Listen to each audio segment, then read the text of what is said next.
Bonsoir, mes amis. Ce soir, derrière ce masque, Jokerman vous ouvre les portes de la peur. Je vais vous raconter 12 histoires d'horreur vraies, des récits troublants où la réalité bascule lentement dans le cauchemar. Et le pire, elles sont arrivées à des gens ordinaires, exactement comme vous. Respirez profondément, car une fois que ces récits entreront dans votre esprit, ils n'en sortiront plus jamais. Nous commencerons par 3 histoires terrifiantes de conduite de nuit, des routes vides, des phares dans le brouillard, et cette sensation insupportable que quelqu'un ou quelque chose roule derrière vous, sans jamais disparaître. Ensuite, 3 histoires survenues pendant des tempêtes de neige, quand le monde devient silencieux, quand la neige efface les traces, et quand personne ne peut entendre vos cris. Puis, nous plongerons dans 3 histoires issues de Craigslist, de simples annonces, de simples rencontres. Mais certaines personnes ne cherchent pas ce qu'elles prétendent. Et pour finir, 3 histoires durant une nuit glaciale et enneigée. Une nuit si froide que même les maisons cessent de protéger ceux qui s'y cachent. Rappelez-vous, ces histoires sont vraies, elles sont arrivées. Et quelque part, elles pourraient être en train d'arriver encore. Alors, installez-vous, mettez vos écouteurs, bonne écoute, et surtout, ne regardez pas derrière vous.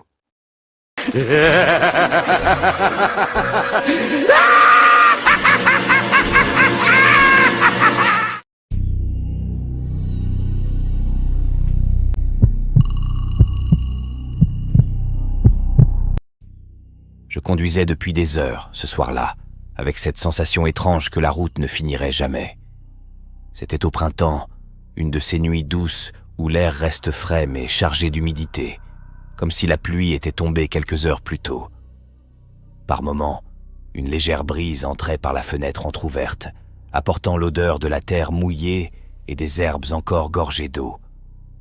Ça aurait pu être apaisant, mais je n'étais pas dans un état normal. J'étais fatigué, pas juste un peu, épuisé. Mes yeux me brûlaient, mes mains étaient moites sur le volant, et mon cœur battait trop vite pour quelqu'un assis immobile depuis si longtemps. J'avais raté une sortie importante sans m'en rendre compte, et depuis, tout semblait se dérégler autour de moi. Le GPS avait cessé de répondre correctement. L'écran restait figé, affichant un recalcul qui n'aboutissait jamais. Mon téléphone, lui, captait à peine le réseau.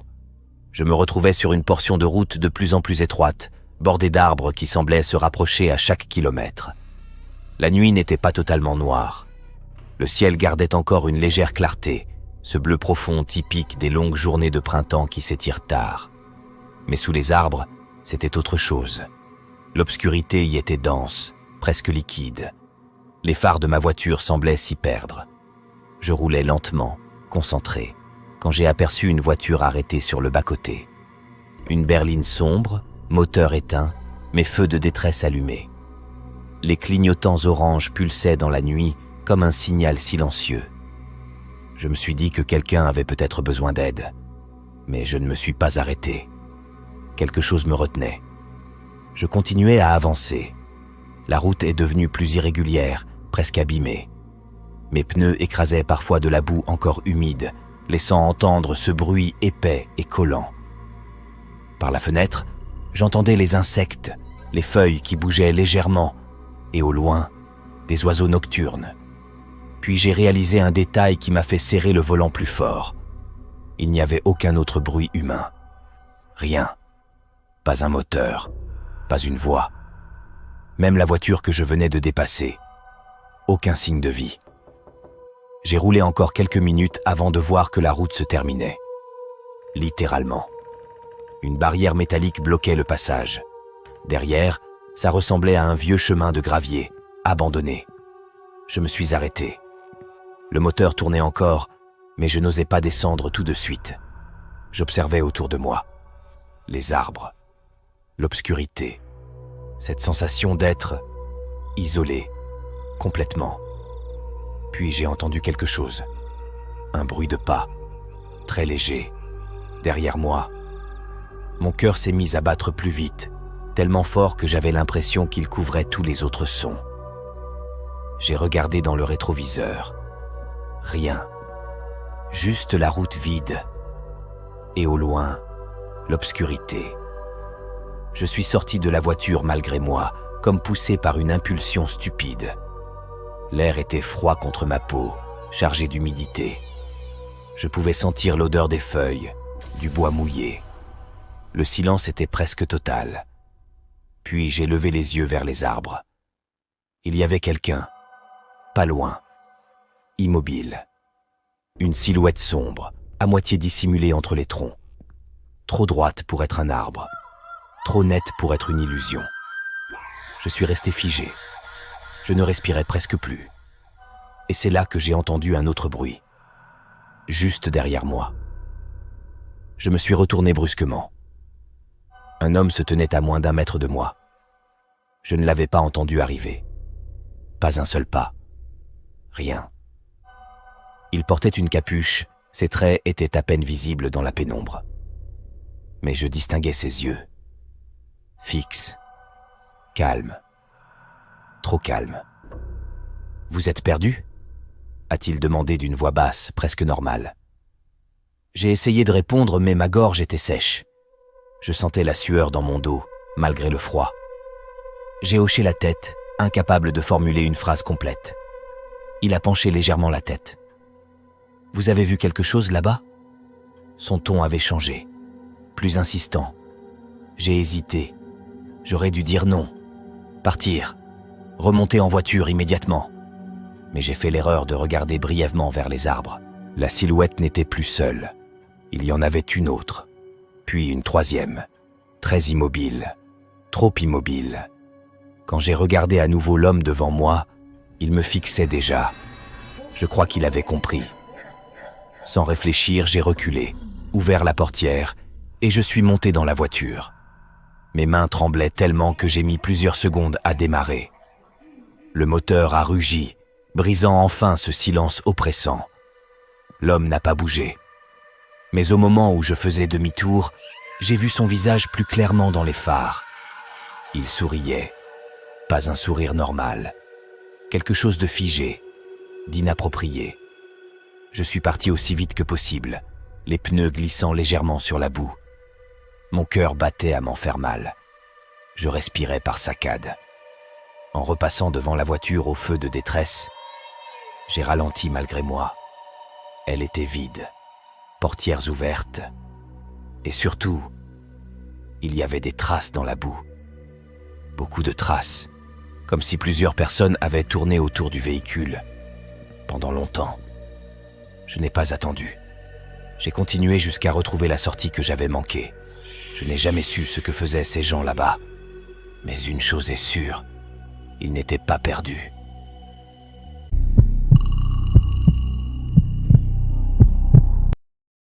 J'écris ce témoignage quelques heures à peine après être rentré, les mains encore légèrement tremblantes, comme si mon corps refusait d'admettre que tout est terminé. C'était au début du printemps. L'air était frais sans être froid, chargé de cette odeur de terre humide après une pluie récente. La journée avait été longue, lumineuse, presque douce, avec un soleil tardif qui s'était attardé jusqu'au crépuscule. Mais lorsque j'ai pris la route, la nuit s'était installée, calme et épaisse. Je roulais seul depuis des heures, une ligne droite interminable, bordée de champs sombres et de quelques arbres dont les branches remuaient doucement sous une brise légère. Par moments, j'entendais le froissement des feuilles à travers la fenêtre entr'ouverte et le chant lointain d'un oiseau nocturne. Tout semblait paisible, presque trop. Vers ce qui devait être un peu après minuit, la fatigue commençait à me gagner. Mes paupières devenaient lourdes et je changeais régulièrement de position sur mon siège pour rester éveillé. Le moteur ronronnait de façon régulière, presque hypnotique. C'est là que j'ai aperçu les phares, très loin d'abord. Une simple lueur, comme 2 points flottants dans l'obscurité. Sur une route aussi droite, on voit les voitures venir de très loin. Je les ai regardées grossir lentement pendant plusieurs minutes, sans vraiment y penser. Quand la voiture est passée à ma hauteur, j'ai à peine tourné la tête. Juste un réflexe. Rien de particulier, sauf peut-être le fait que je n'ai pas distingué le conducteur. Les vitres semblaient sombres, ou peut-être que la lumière m'aveuglait. Je n'y ai pas prêté attention. Quelques secondes plus tard, j'ai jeté un coup d'œil dans mon rétroviseur. Les feux rouges, ils ralentissaient, puis la voiture a dévié légèrement. Et j'ai vu quelque chose qui m'a immédiatement tendu les muscles. Elle quittait sa voie, lentement, comme si elle descendait volontairement dans le bas-côté. Mon cœur a commencé à battre un peu plus vite. Je me suis dit que c'était absurde, qu'elle faisait simplement demi-tour pour une raison quelconque. Mais il n'y avait aucune intersection, aucun accès, juste un fossé légèrement boueux, encore humide des pluies récentes. Et pourtant, elle l'a fait. Elle est descendue, a traversé, puis est remontée de mon côté. Derrière moi, j'ai resserré mes mains sur le volant. Ma respiration est devenue plus courte, plus rapide. Je me suis forcé à rester calme. Peut-être quelqu'un qui s'était trompé de direction. Rien d'autre. Je m'attendais à ce qu'il me dépasse. Mais il ne l'a pas fait. Il s'est rapproché, puis a ralenti, et s'est calé exactement à ma vitesse, juste derrière moi. Pendant plusieurs minutes, rien ne s'est passé. Juste ces phares dans mon rétroviseur, trop puissants, m'empêchant de voir quoi que ce soit d'autre que cette lumière blanche qui envahissait l'habitacle. Puis il a commencé à faire des appels de phare. Une fois, 2 fois, puis encore, régulièrement, insistant, pas comme un signal normal. C'était répétitif, presque agressif. Je sentais la sueur apparaître dans mon dos malgré l'air frais qui entrait par la fenêtre. Mon cœur battait de plus en plus fort, à tel point que je l'entendais dans mes oreilles. Il n'y avait personne d'autre, personne à qui il pouvait s'adresser. Seulement moi. Les kilomètres défilaient lentement. Le bruit du moteur, le souffle du vent, les insectes qui venaient parfois heurter le pare-brise. Tout devenait oppressant. Chaque son semblait amplifié. Puis j'ai vu le panneau, une aire de repos. J'ai hésité, puis j'ai décidé de sortir. J'avais besoin de lumière, de présence humaine, de n'importe quoi. La bretelle descendait en spirale. Le sol était encore humide et les pneus produisaient un léger bruit de succion sur l'asphalte mouillé. L'air devenait plus frais en bas, presque froid. L'endroit était isolé, complètement. Aucune voiture, aucun bruit de route, juste le vent dans les arbres et l'odeur forte de l'herbe mouillée. Je me suis garé près du bâtiment, moteur encore tournant quelques secondes avant de le couper. J'ai regardé dans le rétroviseur. Rien, aucun phare. Un soulagement immense m'a traversé. Je suis sorti. L'air était humide, chargé du parfum des fleurs sauvages et de la terre. J'entendais des insectes dans l'herbe, et au loin, quelque chose qui ressemblait à un battement d'ailes. Je suis entré dans le bâtiment. Lumière froide, néon légèrement vacillant. Le silence était pesant. Je suis resté à peine 1 minute. Quand je suis ressorti, mon cœur s'est arrêté. Une voiture, garée juste à côté de la mienne. Je suis resté figé. Mes mains sont devenues moites instantanément. Elle n'était pas là avant. J'en étais certain. Les vitres étaient sombres, les phares allumés. Je ne voyais rien à l'intérieur, mais je sentais qu'on me regardait. Chaque pas vers ma voiture était lourd. Le gravier humide crissait sous mes chaussures. Ma respiration était irrégulière. Je suis monté rapidement, j'ai verrouillé les portes et j'ai tourné la clé. Rien. Encore. Rien. Un vide total. Aucun bruit. Mon souffle s'est coupé. Une vague de panique m'a envahi. J'ai essayé encore, les mains tremblantes. Toujours rien. Puis j'ai vu la voiture bouger. Lentement. Elle a reculé. Puis s'est placée derrière moi, bloquant toute sortie. Mon cœur battait si fort que j'en avais mal à la poitrine. Je pouvais entendre mon sang pulser dans mes tempes. J'ai attrapé mon téléphone et j'ai appelé les secours, la voix tremblante, presque incapable d'expliquer clairement. Pendant que je parlais, une portière a claqué. Un son sec. Je n'ai pas voulu regarder, mais je l'ai fait, dans le rétroviseur. Un homme, grand, immobile d'abord, puis avançant lentement. Ses pas étaient réguliers, écrasant légèrement le sol humide. Je pouvais presque entendre le frottement de ses vêtements dans le silence. Il s'est approché de ma fenêtre, et il s'est arrêté. Très près. Il ne disait rien. Il me regardait. Je n'ai jamais vu clairement son visage, juste une silhouette, éclairée par les phares derrière lui. Mais je sentais son regard, fixe, insistant. Le temps s'était tiré. Chaque seconde était interminable. Je n'osais pas bouger, ni respirer trop fort. Puis il a commencé à marcher autour de la voiture, lentement. Une fois, 2 fois. Je suivais son ombre du coin de l'œil, incapable de détourner complètement le regard. Puis il s'est arrêté derrière. Silence. Encore plus lourd. Puis ses pas se sont éloignés. Une portière, le moteur, et la voiture est partie. Simplement, comme si rien ne s'était passé. Quand la police est arrivée quelques minutes plus tard, j'étais incapable de sortir de la voiture. Mes mains étaient crispées sur le volant, mes vêtements collés à ma peau. Ils ont ouvert le capot, et l'un d'eux m'a regardé, le visage fermé. Quelqu'un avait sectionné un câble, proprement. Je n'arrive pas à comprendre. Il m'a suivi pendant des kilomètres. Il a saboté ma voiture. Il m'a isolé dans un endroit vide. Il était là, à quelques centimètres, et il n'a rien fait. Rien. C'est ça qui me hante le plus. Pas ce qu'il a fait, mais ce qu'il aurait pu faire.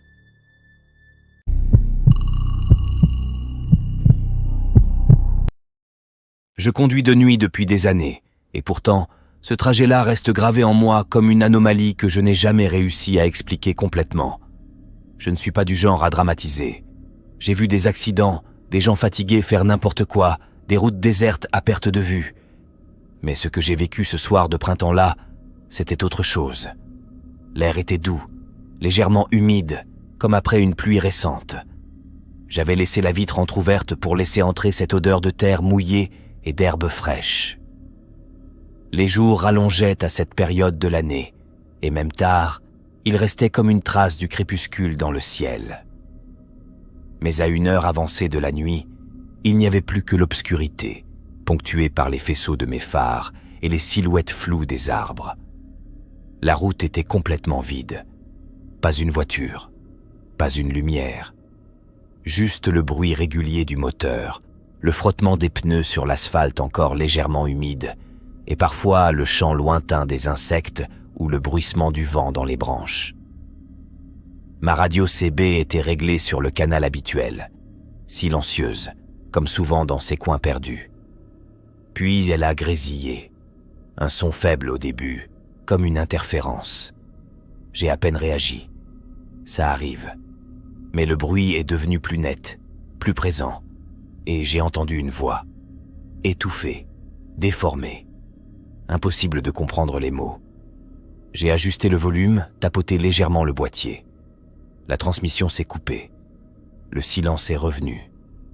Je me souviens avoir expiré lentement, sans vraiment m'en rendre compte.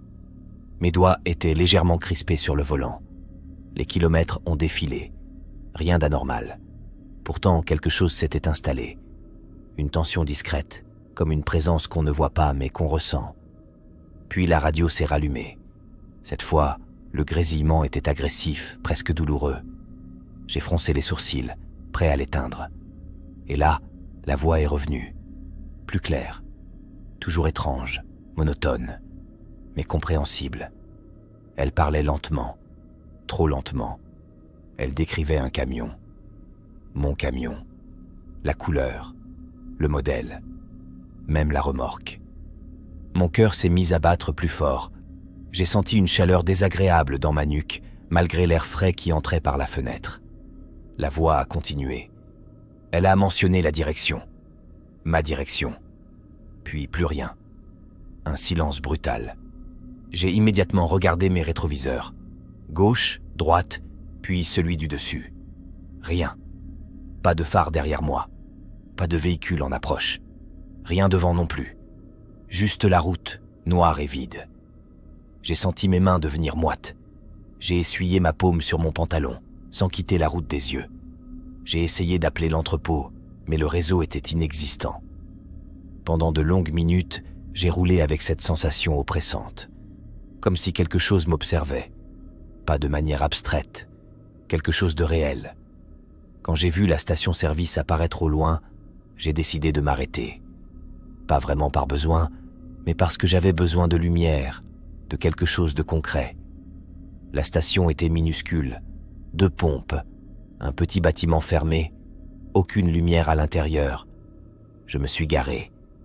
Le moteur tournait encore pendant que je descendais. L'air était plus frais au sol. L'odeur de terre humide était plus forte, presque lourde. J'entendais des gouttes tomber quelque part, peut-être de l'eau accumulée sur le toit. Mes chaussures ont légèrement glissé sur une zone boueuse près de la pompe. J'ai commencé à faire le plein. Et c'est là que j'ai ressenti ce malaise. Ce n'était pas juste le fait d'être seul. C'était autre chose. Une impression précise. Comme si quelqu'un me regardait depuis l'obscurité. J'ai levé la tête, scruté les alentours. Rien. Mais mon cœur battait plus vite. Ma respiration aussi. J'ai retiré le pistolet avant même que le plein soit terminé. J'avais juste envie de repartir. Je suis remonté dans la cabine, j'ai verrouillé les portes et j'ai démarré. À peine avais-je quitté la pompe qu'un camion est apparu. Il venait de la route derrière moi, sans phare. Je l'ai vu trop tard. Une masse sombre, rouillée, presque invisible jusqu'à ce qu'elle soit assez proche. Il ralentissait, puis il s'est immobilisé à l'entrée de la station, comme s'il hésitait, ou comme s'il attendait. Un frisson m'a traversé. J'ai accéléré sans réfléchir. La route a repris son silence. Mais cette fois, il était lourd, épais. Quelques minutes plus tard, j'ai vu quelque chose devant moi. Une voiture en travers de la route. Je me suis redressé d'un coup. Un homme était là. Il agitait les bras. Il avançait vers moi. J'ai ralenti instinctivement, puis quelque chose m'a arrêté. Sa voiture n'était pas abîmée. Lui non plus. Et surtout, il n'y avait aucune raison qu'il soit là. Pas à cet endroit. Pas à cette heure. Mon regard a glissé vers le rétroviseur. Et j'ai vu des phares, très faibles. Le camion. Mon cœur s'est emballé. Une montée d'adrénaline brutale. Mes mains ont serré le volant à m'en faire mal. J'ai compris immédiatement. J'ai accéléré. L'homme devant moi n'a pas bougé. Il continuait d'avancer. J'ai dû dévier brusquement, passant à quelques centimètres de lui et de la voiture. J'ai senti le camion tanguer légèrement. Mais je suis passé. J'ai continué sans ralentir. Dans le rétroviseur, j'ai vu le camion s'arrêter près de l'homme. Une autre silhouette est descendue. Ils se sont rapprochés. L'un d'eux a fait un geste brusque, comme s'il criait, puis ils ont disparu dans l'obscurité. Je n'ai pas ralenti avant de longues, très longues minutes. Mon souffle était court, irrégulier. J'avais la gorge sèche. Mes vêtements collaient légèrement à ma peau à cause de la sueur. J'ai fini par contacter les autorités dès que j'ai retrouvé du réseau. Ils n'ont rien trouvé. Rien du tout. Pas de voiture, pas de camion, pas de traces. Mais moi, je sais ce que j'ai vu. Et surtout, je sais ce que j'ai entendu. Quelqu'un savait exactement où j'étais. Et ce soir-là, sur cette route humide de printemps, au milieu de nulle part, j'ai compris à quel point il est facile de disparaître sans laisser de traces.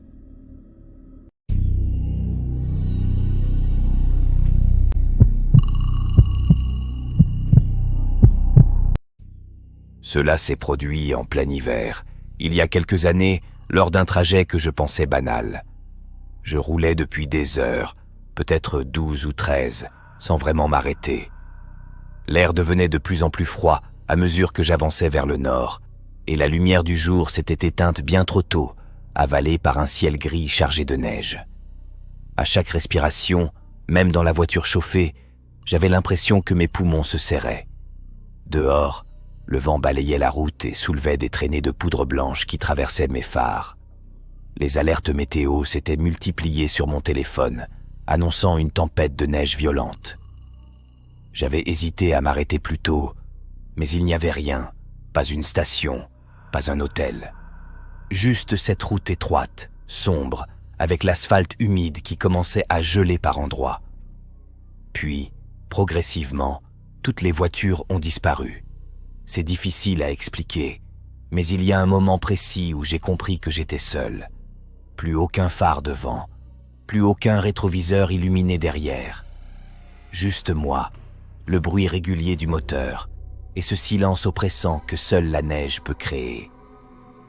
Vers la fin de l'après-midi, même si on aurait dit la nuit, j'ai décidé de chercher un endroit pour m'arrêter. Continuer dans ces conditions devenait dangereux. J'ai fini par trouver une petite cabane à louer, isolée, accessible par un chemin de gravier à peine visible sous la neige. Quand je suis arrivé, le vent était glacial. Il me fouettait le visage comme des aiguilles. Ma respiration formait des nuages épais devant moi. J'ai couru jusqu'à la porte, les doigts engourdis malgré mes gants, et j'ai ouvert la boîte à clés avec difficulté. À l'intérieur, il faisait un froid humide, presque aussi désagréable que dehors. L'odeur m'a frappé immédiatement, un mélange de bois mouillé et de poussière stagnante. La cabane était minuscule, une seule pièce, avec un lit, une chaise et un vieux poêle à bois dans un coin. J'ai posé mes affaires, frotté mes mains pour retrouver un peu de chaleur, puis allumé le poêle. Le bois a craqué lentement et la chaleur a commencé à se diffuser, très faiblement. Le silence était total. Pas un bruit de route, pas d'animaux. Juste le vent qui sifflait contre les murs et parfois un craquement du bois de la cabane. Je me suis allongé sur le lit, encore habillé, mon manteau sur moi. Je sentais mon cœur ralentir. Enfin. Mes yeux se sont fermés sans que je m'en rende compte. Je ne sais pas combien de temps j'ai dormi. Quand je me suis réveillé, ce n'était pas brutal. C'était cette sensation étrange, celle de ne plus être vraiment seul. Au début, je n'ai rien compris. Puis j'ai entendu un son, très faible, un bip irrégulier, étouffé par le vent. Mon cœur s'est mis à battre plus vite. Je me suis redressé, écoutant. Le bruit venait de l'extérieur, l'alarme de ma voiture. J'ai attrapé mon manteau et je suis sorti. Le froid m'a coupé le souffle immédiatement. Le vent était encore plus violent et la neige tourbillonnait tellement que ma visibilité ne dépassait pas quelques mètres. Les phares de ma voiture clignotaient, perdus dans la tempête. Je me suis approché en appuyant sur ma clé pour arrêter l'alarme. Rien. J'ai essayé plusieurs fois, sans effet. Quand j'ai ouvert la portière, j'ai senti mon estomac se nouer. Il y avait de la neige à l'intérieur. Pas beaucoup, mais assez pour être visible sur le siège. Comme si la porte avait été ouverte récemment, puis refermée. Je suis resté figé, penché vers l'intérieur de la voiture, incapable de bouger. Puis j'ai senti quelque chose. Une présence. J'ai relevé lentement la tête. À quelques mètres, à la limite de ce que je pouvais distinguer à travers la neige, une silhouette se tenait immobile. Un homme. Je ne voyais pas son visage. Juste une forme sombre, droite, parfaitement immobile. Mon cœur s'est emballé à un point que j'en avais mal à la poitrine. J'ai voulu parler, crier, mais l'air glacé m'a brûlé la gorge. Aucun son n'est sorti. J'ai reculé, puis j'ai couru jusqu'à la cabane. Je me suis enfermé immédiatement, le souffle court, les mains tremblantes. J'avais l'impression que ma peau brûlait de froid, que mes doigts allaient se fissurer. Je me suis précipité vers la fenêtre, mais je ne voyais rien. Juste du blanc, du vent, et mes propres reflets tremblants dans la vitre. J'ai pris mon téléphone et j'ai appelé les urgences. La ligne a sonné, puis coupé. J'ai recommencé. Encore et encore. Une fois, j'ai cru entendre une voix, très lointaine, déformée. Puis plus rien. Le réseau était trop faible. Et puis, soudain, l'alarme de la voiture a recommencé. J'ai sursauté violemment. Ce son perçait le silence comme une lame. Je suis resté immobile, au milieu de la pièce, incapable de décider quoi faire. Mon souffle était court, saccadé. J'entendais mon cœur battre dans mes oreilles. L'alarme s'est arrêtée. Puis le silence est revenu. un silence encore pire qu'avant. Et là, j'ai vu quelque chose bouger. Une ombre, derrière la tempête, qui se rapprochait de la cabane. Lentement, très lentement. Je me suis éloigné de la fenêtre, me collant contre le mur, essayant de ne faire aucun bruit. Les pas ont commencé à résonner sur le bois du petit perron. Un bruit sourd, régulier, puis 3 coups à la porte. Calme. Ma gorge était sèche. Je n'osais pas respirer. 3 autres coups. Toujours calme. Presque patient. Comme s'il savait que j'étais là. Je n'ai pas répondu. Les pas se sont déplacés, lentement, le long du mur. Je pouvais les suivre, juste au son. Chaque craquement du bois me faisait sursauter. Puis ils se sont arrêtés, juste derrière la fenêtre. J'ai senti mon corps se raidir entièrement. Et j'ai entendu un bruit, un léger bourdonnement. Il fredonnait. Une mélodie basse, irrégulière, presque enfantine, mais totalement déplacée dans ce silence glacé. Il est resté là quelques secondes. Puis il a repris sa marche, contournant la cabane. Par moments, il tapait doucement contre les vitres, toujours sans parler, toujours en fredonnant. Je n'ai aucune idée de combien de temps ça a duré. Peut-être 10 minutes, peut-être beaucoup plus. Le temps n'avait plus aucun sens. Puis, d'un coup, plus rien. Silence total. Même le vent semblait s'être calmé. Je suis resté immobile, incapable de bouger, persuadé qu'il était encore là, quelque part, juste hors de ma vue. Quand les secours sont finalement arrivés, je n'ai même pas entendu leur véhicule approcher. C'est la lumière bleue qui a traversé la fenêtre qui m'a fait comprendre. Ils ont frappé. Cette fois, j'ai ouvert immédiatement. L'homme avait disparu. Ils ont trouvé des traces de pas tout autour de la cabane. Des dizaines, comme s'il avait tourné pendant longtemps. Puis elle s'éloignait vers la forêt. Aucune autre trace, aucun véhicule, rien. Depuis ce jour, je n'arrive plus à supporter le silence de l'hiver, ni ces nuits qui tombent trop tôt. Et surtout, je n'ai jamais oublié cette certitude. En me réveillant, je n'étais pas seul.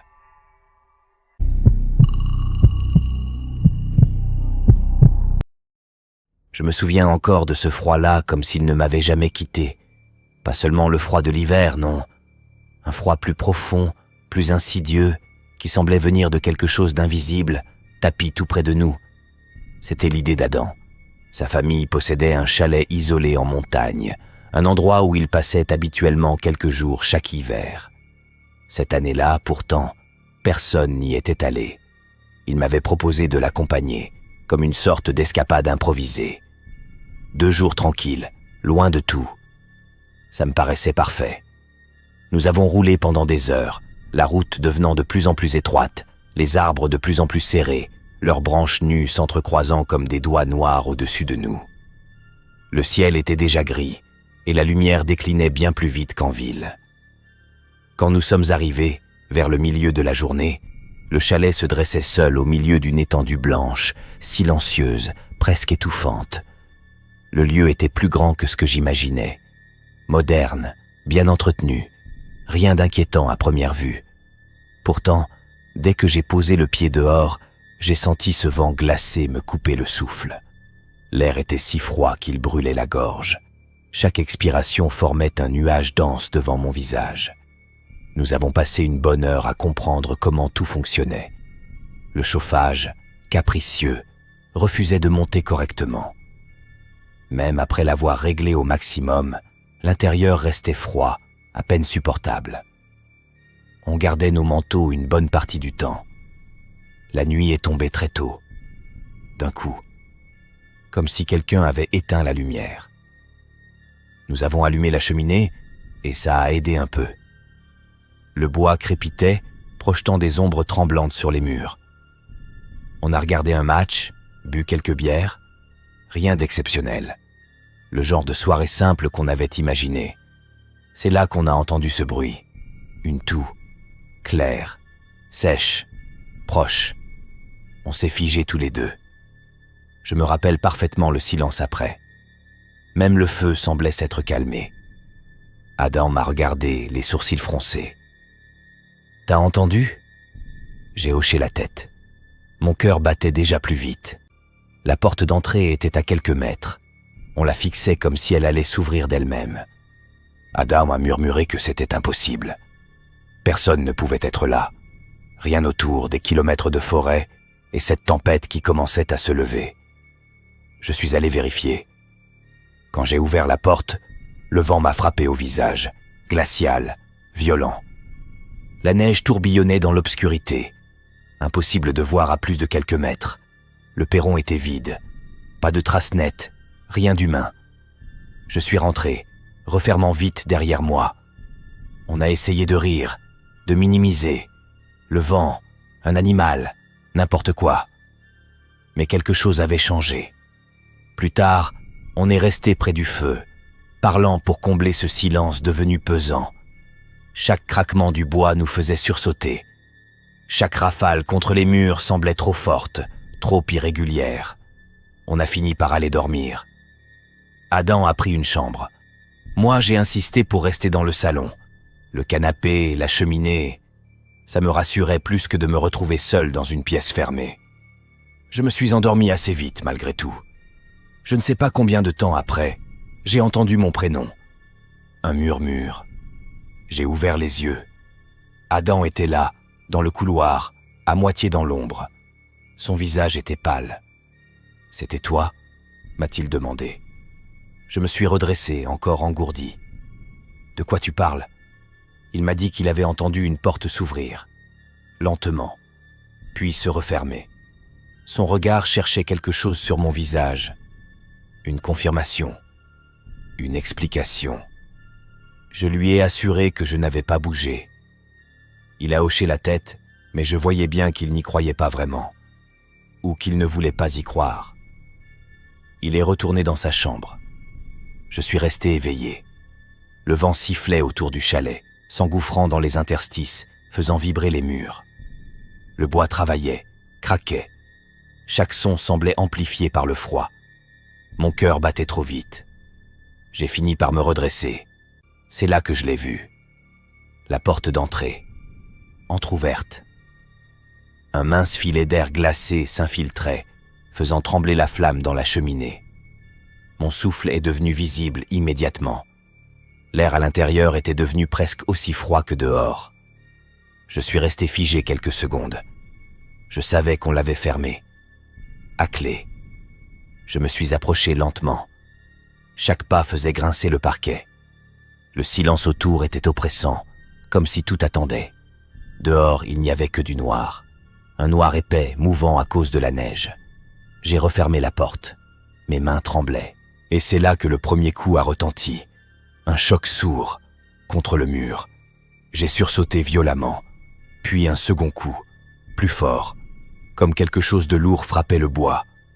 Adam est sorti en courant de sa chambre. « T'as entendu ?» Les coups ont continué, réguliers, lents, se déplaçant.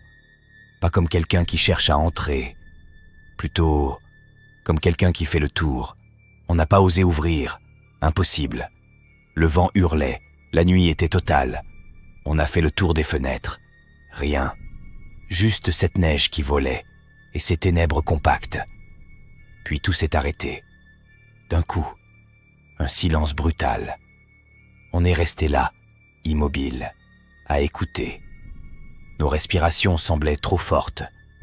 Mon cœur battait jusque dans mes tempes. Pendant un long moment, plus rien. Puis ça a repris, plus proche, plus violent. Les coups parcouraient les murs, raclant parfois le bois comme si quelque chose griffait la surface. Lentement, insistante. Ça a duré des heures, par intermittence. Chaque fois qu'on pensait que c'était fini, ça recommençait ailleurs. On n'a pas fermé l'œil. Juste avant l'aube, tout s'est arrêté pour de bon.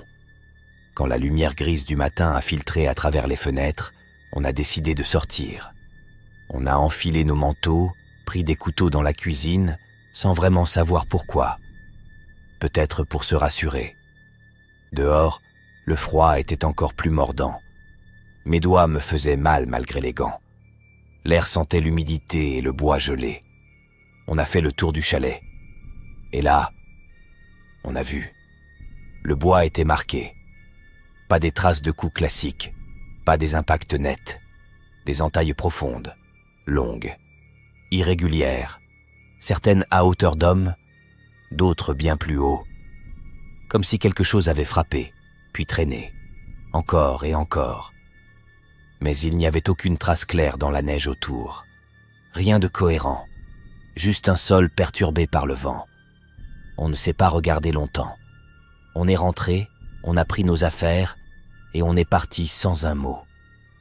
Sur la route du retour, je n'arrêtais pas de repenser à cette porte entr'ouverte, à ce courant d'air glacé, à cette toux au début, et surtout à cette sensation, cette certitude étrange, que ce qui était dehors cette nuit-là était là bien avant notre arrivée.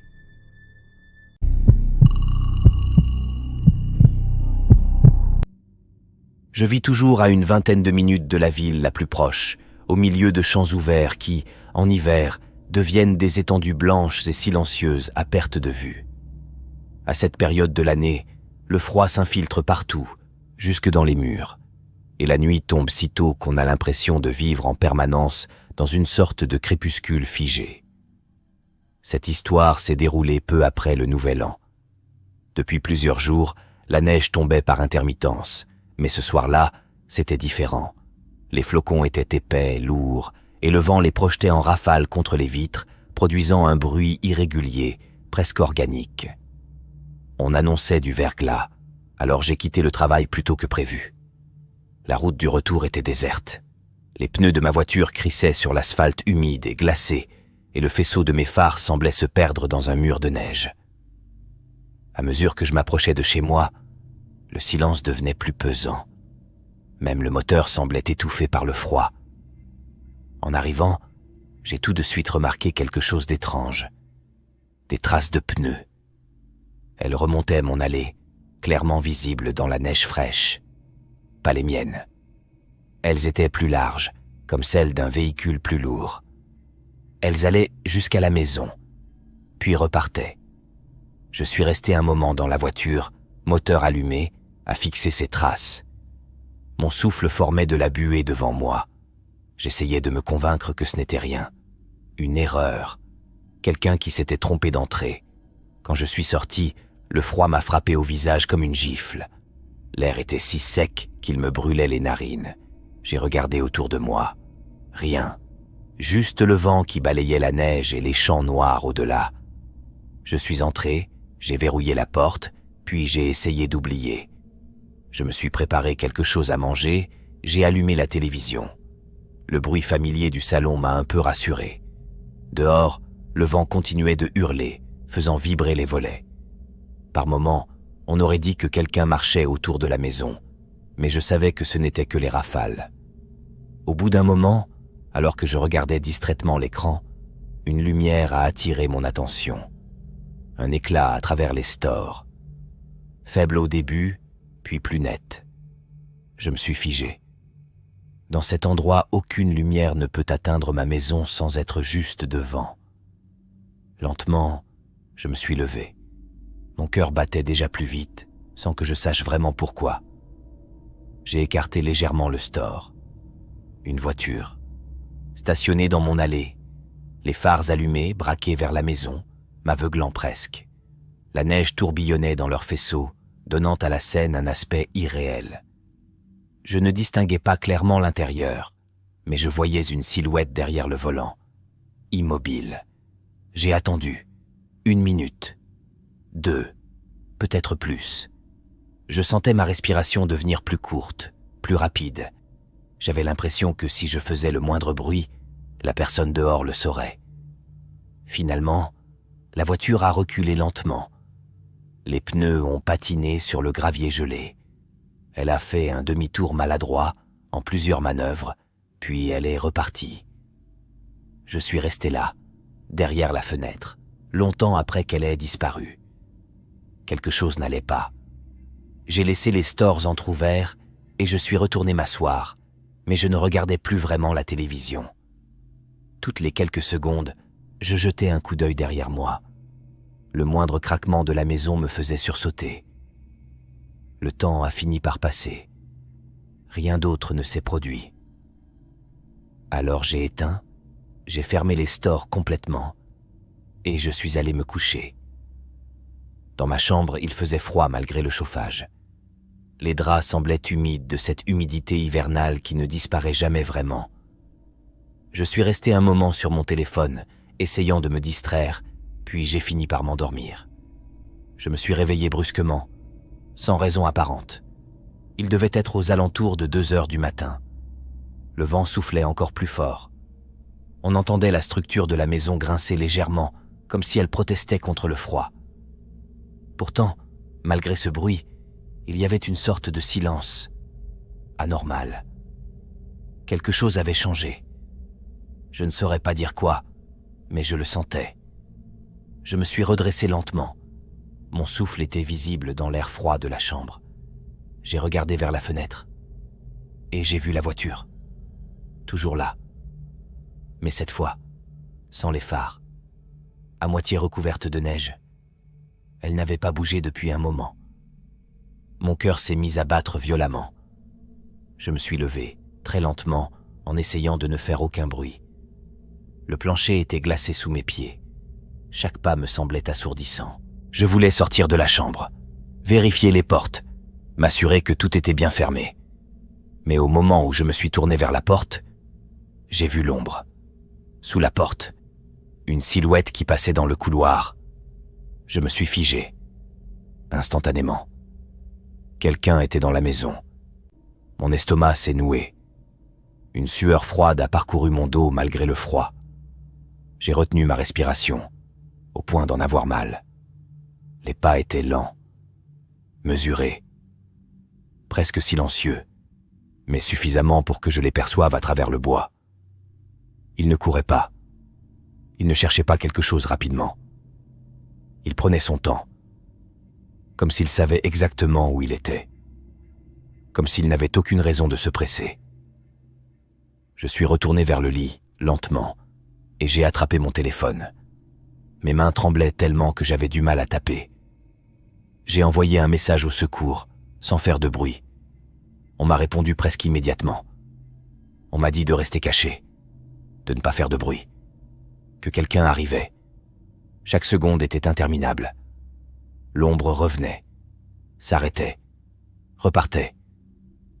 Parfois, je n'entendais plus rien, et c'était pire.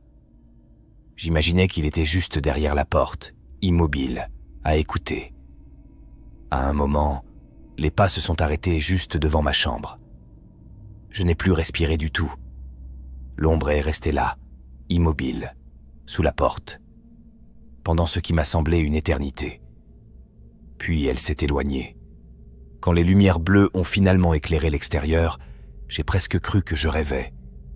Le reflet passait à travers les rideaux, clignotant sur les murs. Les pas dans le couloir se sont précipités. Une course, une porte, des voix, puis plus rien. Les jours suivants, j'ai appris des choses que j'aurais préféré ne jamais savoir. Il venait depuis des semaines. Il s'arrêtait parfois au bord du champ, dans le noir total. Il observait la maison pendant des heures. Parfois, il s'approchait sans que je m'en rende compte.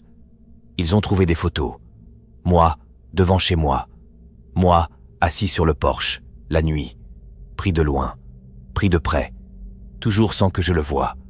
Dans sa voiture, il y avait aussi de quoi attacher quelqu'un. Et une arme.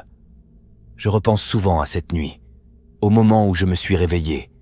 Si j'avais ouvert la porte, si j'avais fait un bruit, si je n'avais pas regardé par la fenêtre, le froid de cet hiver-là ne m'a jamais vraiment quitté.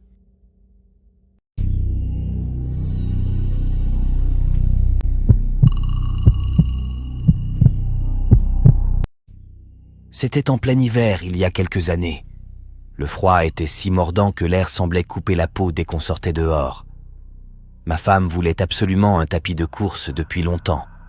Avec les fêtes qui approchaient et un budget serré, j'avais décidé d'en chercher un d'occasion.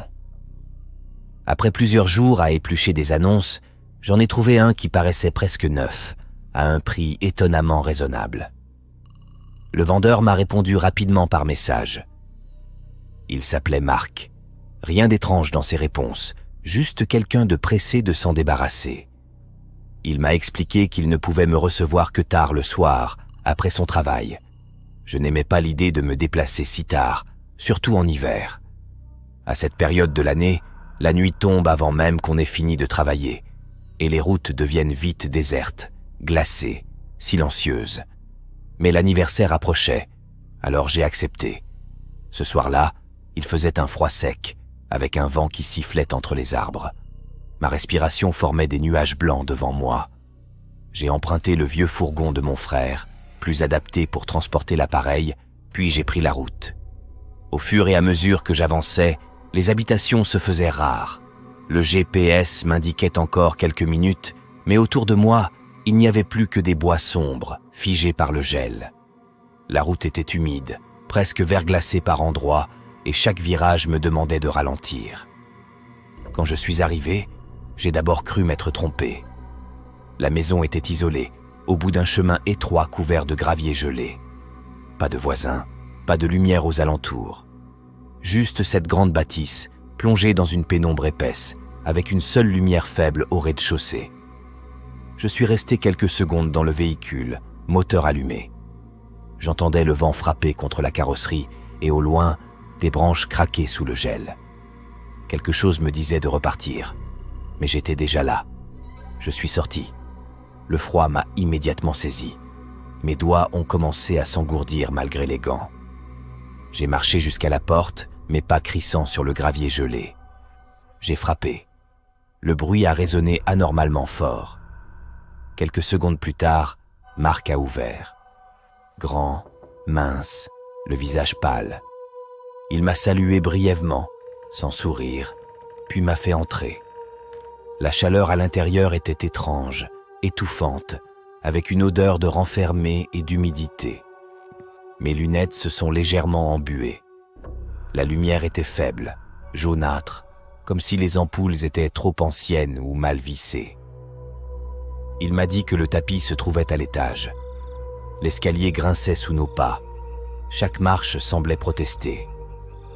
En haut, un long couloir s'étendait devant nous. Plusieurs portes, certaines entr'ouvertes, d'autres fermées. L'air y était plus froid qu'en bas, presque glacial. En passant devant une des pièces, j'ai jeté un regard par réflexe. Quelqu'un était assis sur le bord d'un lit. Un homme, immobile. Il me regardait. Pas de réaction, pas de mouvement. Juste ses yeux fixés sur moi. Mon cœur s'est mis à battre plus fort. J'ai immédiatement détourné le regard, comme si je n'avais rien vu. Marc n'a rien dit non plus, comme si c'était normal. On a continué jusqu'à la dernière pièce. Le tapis était là, propre, en bon état. Je suis resté près de la porte. Je n'avais aucune envie d'entrer complètement. « Vous pouvez essayer », m'a-t-il dit. Sa voix était neutre, presque mécanique. J'ai posé le pied sur le tapis, j'ai appuyé sur un bouton. Le moteur s'est mis en marche avec un léger bourdonnement. Mais mon attention n'était plus là. J'entendais quelque chose dans le couloir, un frottement, puis un léger grincement, comme une porte qui bouge lentement. Marc regardait lui aussi vers le couloir. Son visage s'était tendu, puis il s'est forcé à sourire. Alors, je n'ai même pas répondu tout de suite. Puis j'ai dit oui, rapidement, juste pour écourter. Il m'a dit qu'il allait chercher quelque chose pour aider à descendre l'appareil. Et il est sorti. À peine quelques secondes plus tard, j'ai entendu des pas, lents au début, puis soudain rapides. Une course qui s'est arrêtée juste devant la porte. Je me suis figé. Mon souffle s'est bloqué. J'entendais quelqu'un respirer de l'autre côté. Une respiration irrégulière, proche. « Allô ?» j'ai dit. Aucune réponse. Juste cette présence. Je me suis approché lentement. Mon cœur battait si fort que j'avais l'impression qu'on pouvait l'entendre. Au moment où ma main a touché la poignée, les pas sont repartis brusquement. Une fuite précipitée, suivie d'un claquement de porte dans une pièce voisine. Le silence est revenu. Un silence lourd, oppressant. J'ai murmuré presque pour moi-même. C'est quoi ce bordel? Pas de réponse. Marc? Rien. La maison craquait autour de moi. Le vent sifflait à l'extérieur. Une fenêtre vibrait légèrement. Je n'ai pas réfléchi plus longtemps. J'ai quitté la pièce, marchant vite dans le couloir, évitant de regarder les portes. Arrivé devant celle où j'avais vu l'homme, j'ai jeté un coup d'œil. Elle était vide. Le lit était là, mais personne dessus. Mon estomac s'est noué. Je me suis mis à marcher plus vite, puis à presque courir vers l'escalier. Au moment où j'ai posé le pied sur la première marche, Marc est apparu en bas. Il s'est arrêté net en me voyant. Ses yeux étaient grands ouverts. Une de ses mains était cachée derrière son dos. On s'est regardé sans parler. « Tout va bien ?» il a demandé. Sa voix tremblait légèrement. J'ai compris que quelque chose n'allait pas du tout. J'ai oublié l'argent dans le véhicule, j'ai dit. Un mensonge. Mais le seul qui me venait. Il a hésité, longuement. Puis il s'est écarté. Je suis descendu, chaque pas résonnant dans le silence. J'avais l'impression qu'il était juste derrière moi. En sortant, l'air glacé m'a frappé de nouveau. J'ai presque couru jusqu'au fourgon. En ouvrant la porte, j'ai senti le véhicule pencher. Un pneu était à plat. Puis j'ai vu l'autre. Et l'autre encore. Ils avaient tous été crevés. Mon cœur s'est emballé. Mes mains tremblaient. J'ai démarré quand même, malgré le bruit des jantes sur le sol gelé. Le véhicule avançait difficilement, mais j'ai insisté. Je n'ai pas regardé dans le rétroviseur. Je ne voulais pas voir s'il me suivait. Je n'ai ralenti qu'une fois revenu sur la route principale. J'ai appelé la police. Ils sont venus. Ils ont inspecté les lieux.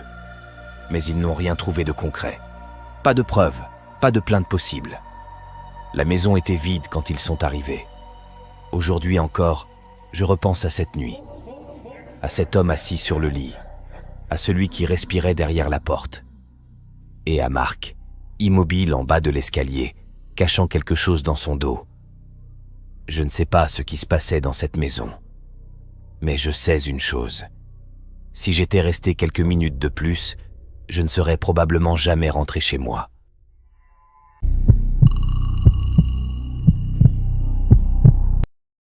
Je me souviens parfaitement de cet hiver-là. Le froid s'était installé d'un coup, brutal, comme une chape de verre sur la ville.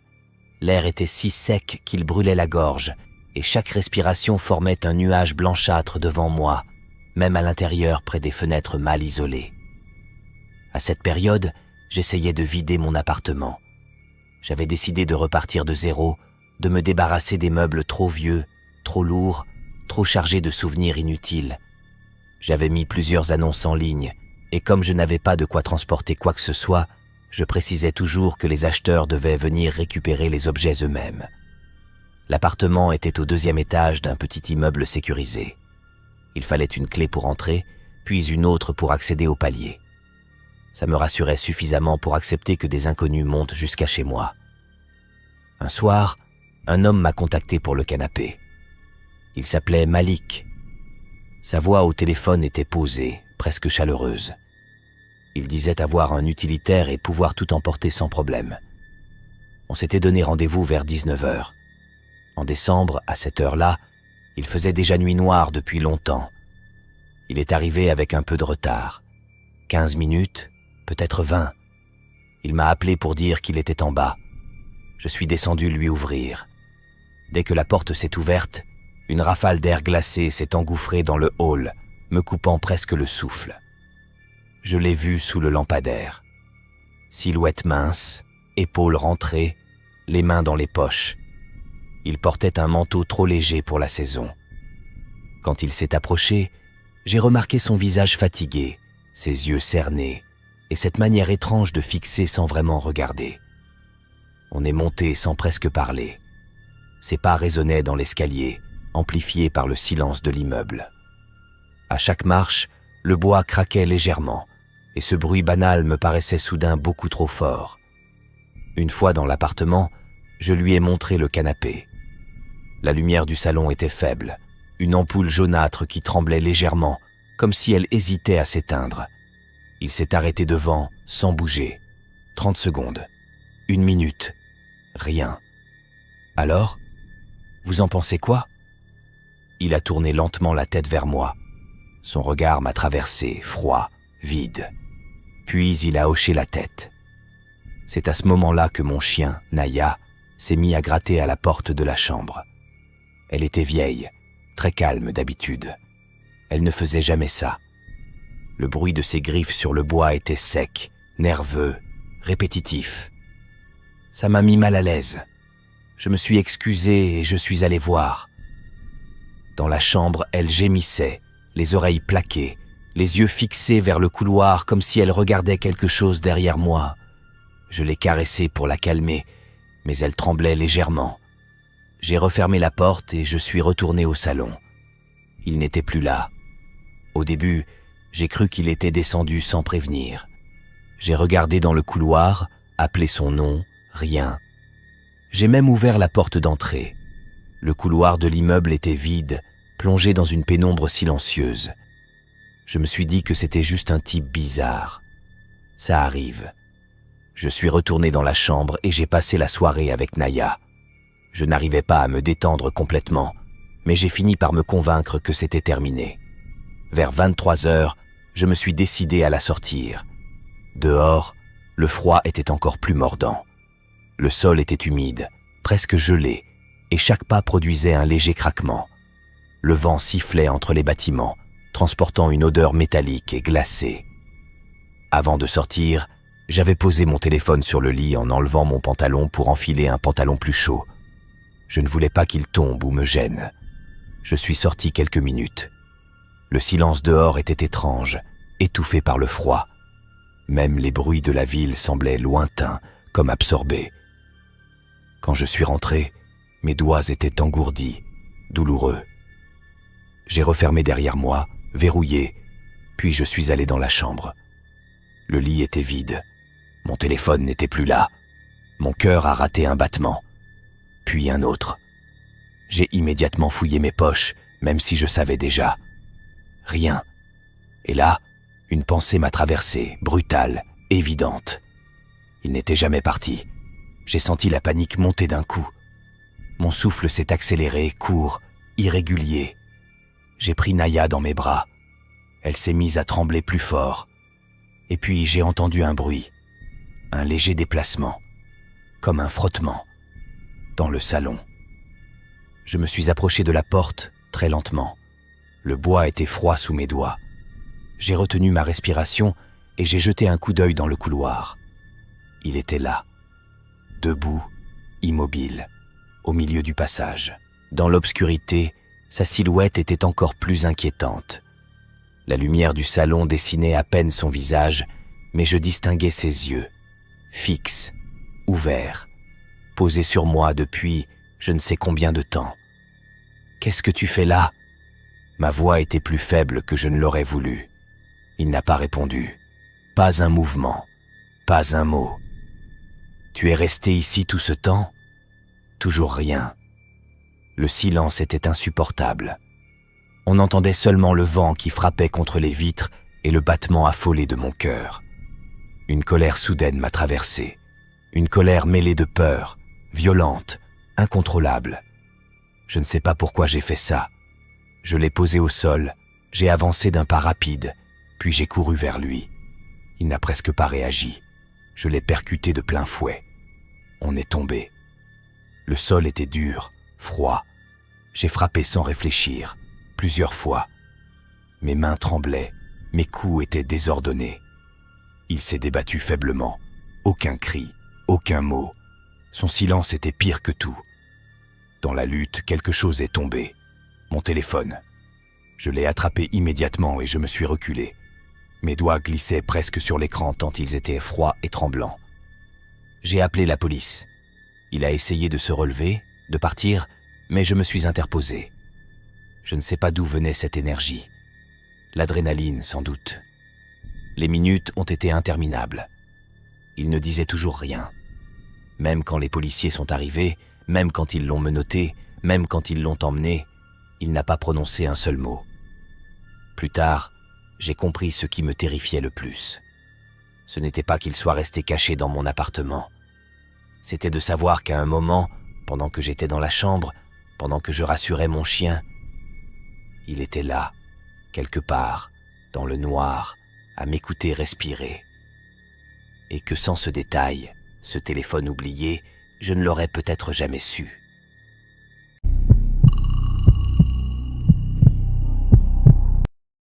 Je n'oublierai jamais ce soir-là, et pourtant j'essaie encore de me convaincre que tout ce que j'ai ressenti n'était qu'une exagération due au froid, à la fatigue ou à la solitude. À cette époque, je préparais mon départ pour une autre ville, assez éloignée, et je vendais ce que je pouvais pour alléger le déménagement. Comme toujours, je faisais attention. Je choisissais des lieux publics, j'évitais de donner des informations personnelles et je restais méfiante. Tout s'était bien passé jusque-là. C'était un mercredi, en plein hiver. Il faisait déjà nuit lorsque je sortis du travail, vers 19h. Le froid était mordant, ce genre de froid sec qui pique le visage dès qu'on ouvre la portière. Mon souffle formait de petits nuages blancs devant moi. J'avais échangé toute la journée avec un acheteur intéressé par un miroir sur pied. Il disait s'appeler Lucas. Poli, précis, pas insistant. Il m'avait proposé de se retrouver à mi-chemin sur un parking de supermarché un peu en dehors de la ville. 30 minutes de route pour moi. Je n'aimais pas trop l'idée, mais tout semblait normal. La route était humide, presque brillante sous les lampadaires. Par endroits, il y avait des plaques de gel. J'ai conduit lentement, les mains crispées sur le volant, le chauffage soufflant à fond, mais mes doigts restaient engourdis. Plus je m'éloignais de la ville, plus tout devenait silencieux. Les habitations disparaissaient, les lampadaires se faisaient rares. Quand j'arrivais sur le parking, j'eus immédiatement un mauvais pressentiment. Il était presque entièrement vide. Une seule rangée de lumière fonctionnait. Et encore, certaines clignotaient par intermittence, projetant des ombres irrégulières sur l'asphalte mouillé. Le supermarché était fermé. Les vitrines plongées dans le noir reflétaient ma voiture comme un miroir déformé. Je coupais le moteur. Le silence me frappa immédiatement. Pas de circulation, pas de voix. Juste le vent qui sifflait légèrement entre les structures métalliques et un bruit lointain, peut-être une tôle qui vibrait. Je restais dans la voiture quelques minutes, les mains posées sur le volant, à observer. Rien. Je regardais mon téléphone. Aucun nouveau message. J'étais sur le point de repartir quand des phares apparurent au loin. Une voiture entra lentement sur le parking. Elle roulait trop doucement. Je sentis mon cœur accélérer sans raison valable. Je me dis que c'était lui, que tout allait bien. Le véhicule se gara à quelques mètres du mien. Moteur coupé. Silence. Les vitres étaient teintées. Impossible de voir à l'intérieur. Je fixais la portière côté conducteur. Elle ne s'ouvrait pas. Les secondes passaient. 10 secondes. 20 secondes. 30 secondes. Je sentais ma respiration devenir plus rapide. Mon cœur battait fort, presque douloureusement. Puis, enfin, la portière s'ouvrit. L'homme sortit, et à cet instant précis, quelque chose en moi se brisa. Je ne le reconnus pas immédiatement, pas clairement. Mais il y avait une sensation, une impression familière, dérangeante. Il resta debout, immobile, à côté de sa voiture, comme s'il m'observait. Puis il commença à marcher vers moi, lentement. Ses pas résonnaient sur le bitume humide. Chaque bruit semblait amplifié par le silence glacial de la nuit. Mon souffle devenait irrégulier. Mes mains tremblaient. Et puis, à mesure qu'il s'approchait, la lumière vacillante d'un lampadaire éclaira son visage. Et là, je compris. Je l'avais déjà vu. Pas récemment, mais suffisamment pour que mon corps réagisse avant même que mon esprit ne suive. Quelques semaines plus tôt, j'avais croisé cet homme dans un magasin près de mon travail. Il ne m'avait rien fait, mais il m'avait regardé, trop longtemps, d'une manière fixe, vide. Je me souviens m'être senti mal à l'aise, sans pouvoir expliquer pourquoi. Et maintenant, il était là. Il souriait. Pas un sourire normal, un sourire figé, tendu, presque douloureux. Je n'ai pas réfléchi. Je me suis précipité pour verrouiller les portières. Au même moment, il accéléra le pas. Il arriva à ma fenêtre en quelques secondes et posa sa main dessus. Lentement. Il ne frappait pas. Il ne criait pas. Il me regardait. Puis, d'une voix basse, presque calme, il prononça mon prénom. Mon sang se glaça. Je ne lui avais jamais parlé. Jamais. Mes doigts tremblaient tellement que j'ai eu du mal à insérer la clé dans le contact. Le moteur mit une seconde à démarrer, une seconde de trop. Il tira sur la poignée. Encore. Encore. Toujours ce même sourire. Je passai la marche arrière. Les pneus glissèrent légèrement sur le sol gelé. Le bruit strident du caoutchouc sur l'asphalte résonna dans le silence. La voiture recula brusquement. Et là, son expression changea. Le sourire disparut. Son visage se déforma en quelque chose de froid, de dur. Il frappa violemment contre la vitre avec sa main. Un coup sec, puis un autre. Je n'ai pas attendu. J'ai accéléré. Le volant tremblait sous mes mains. Je ne voyais presque rien. Mes yeux étaient brouillés par les larmes et la panique. Je suis sorti du parking en dérapant légèrement, le cœur battant à tout rompre. Je n'ai pas regardé derrière moi. Pas une seule fois. Quand j'ai finalement appelé la police, j'étais arrêté sur le bas-côté, à plusieurs kilomètres de là. Mes mains étaient glacées, mes jambes tremblaient encore. Je leur ai tout raconté. Ils ont envoyé une patrouille. Mais quand ils sont arrivés sur place, il n'y avait plus rien. Aucune voiture, aucune trace, rien. Les jours suivants, j'ai changé tous mes trajets, tous mes horaires. J'ai cessé toute vente en ligne. J'évitais de sortir seul la nuit. Mais ce qui me hante encore aujourd'hui, ce n'est pas seulement ce qui s'est passé. C'est ce détail, ce moment précis où il a prononcé mon prénom. Parce que je ne l'avais jamais donné. Pas à lui, pas là. Et parfois, encore, quand il fait très froid et que la nuit tombe trop vite. J'ai l'impression que quelqu'un sait exactement où je suis.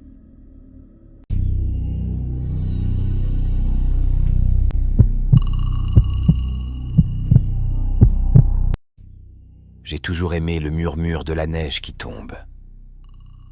Il y a là quelque chose de rare et de fragile, comme l'éclair qui déchire brièvement le ciel ou l'étoile filante qui disparaît avant qu'on ait eu le temps de faire un vœu.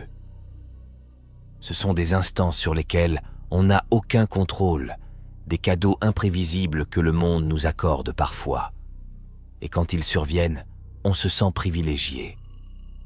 Je ne suis pas vraiment du genre à partir en randonnée, mais dès que la neige commence à tomber, quelque chose en moi cède.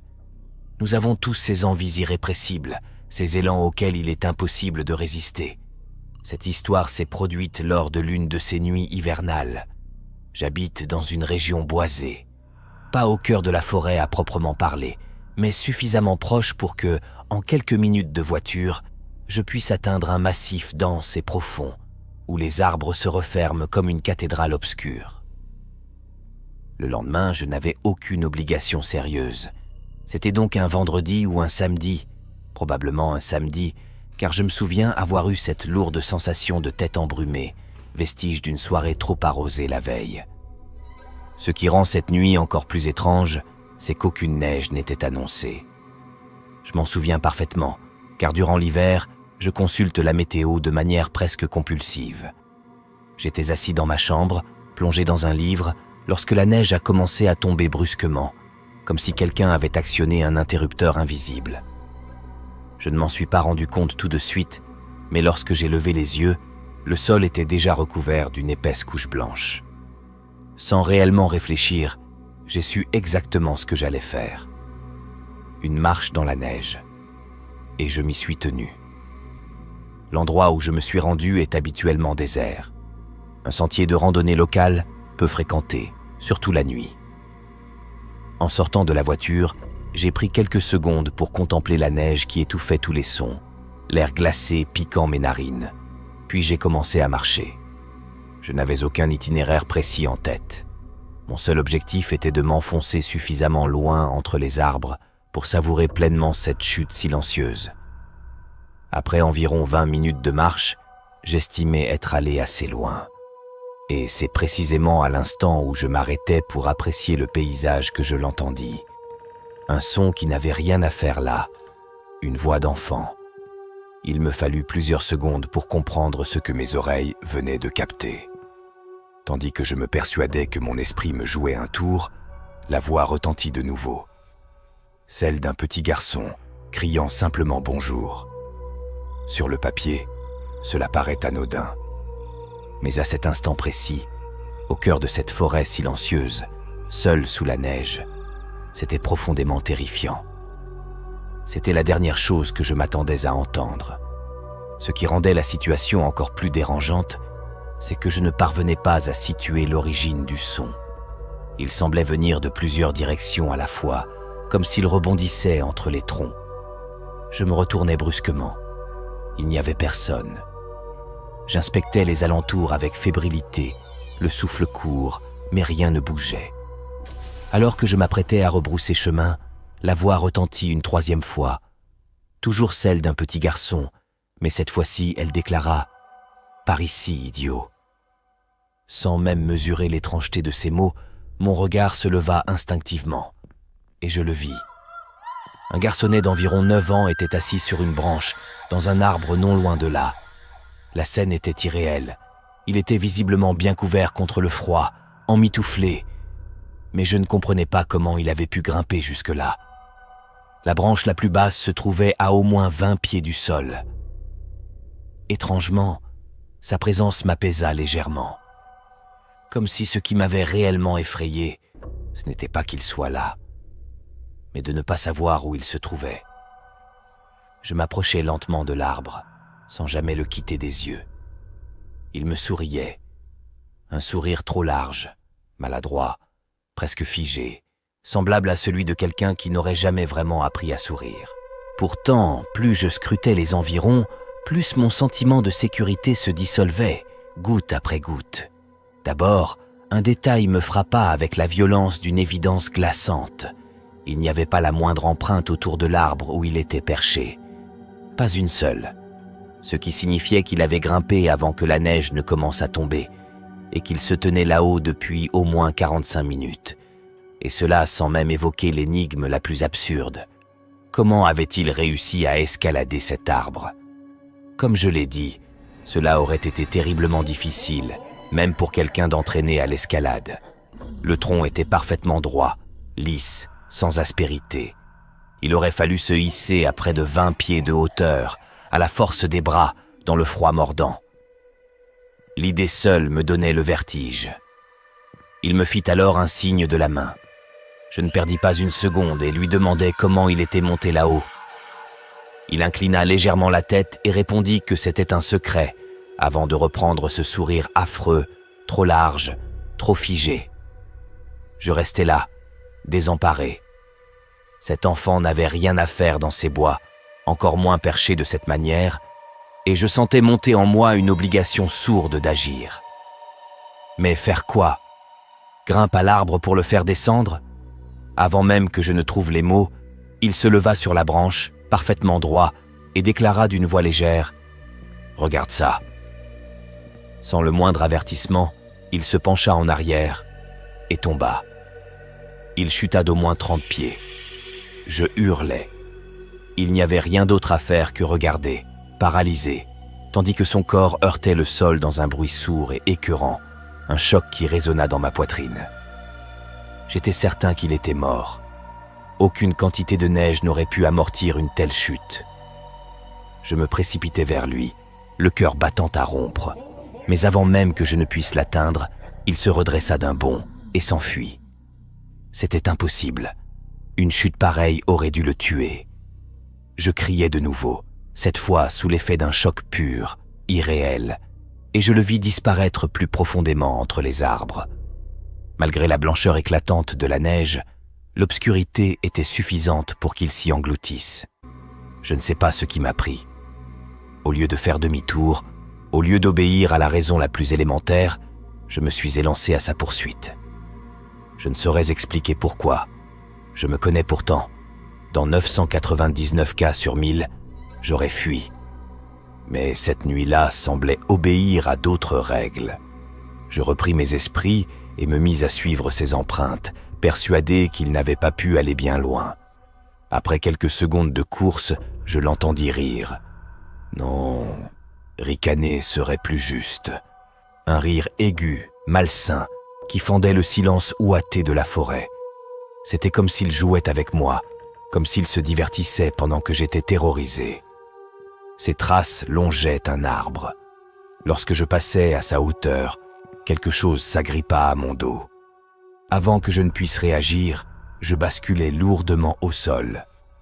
Il était sur moi, ce garçon. Il me griffait le cou et les épaules avec une rage animale. Je hurlais, cherchant à l'attraper à l'aveugle, mais il ne lâchait pas prise. Il se mit à hurler lui aussi, et je sentis la chaleur poisseuse du sang couler le long de ma peau. Ses ongles lacéraient mon cou, s'approchaient dangereusement de mes yeux. J'étais persuadé qu'il allait m'aveugler. Je parvins à me relever, puis, dans un sursaut désespéré, je le projetai par-dessus mon épaule de toutes mes forces. Il s'écrasa au sol, se releva aussitôt et repartit en courant vers les profondeurs du bois, toujours en riant. Cette fois, je ne le suivis pas. Sans les entailles brûlantes sur mon cou et le sang maculant mes mains, je serais peut-être resté là, figé, pour l'éternité. Les coupures ne semblaient pas profondes, mais la quantité de sang était profondément inquiétante. Je ne portais pas d'écharpe, alors j'arrachai mon bonnet et l'enroulai étroitement autour de mon cou. Mes mains tremblaient violemment, glissantes de mon propre sang, et une crise de panique me submergeait. Les 20 minutes qui suivirent sont floues, dissoutes dans la peur et la perte de sang. Le souvenir suivant que j'ai, c'est l'intérieur d'une ambulance, puis des policiers me demandant de raconter ce qui s'était passé.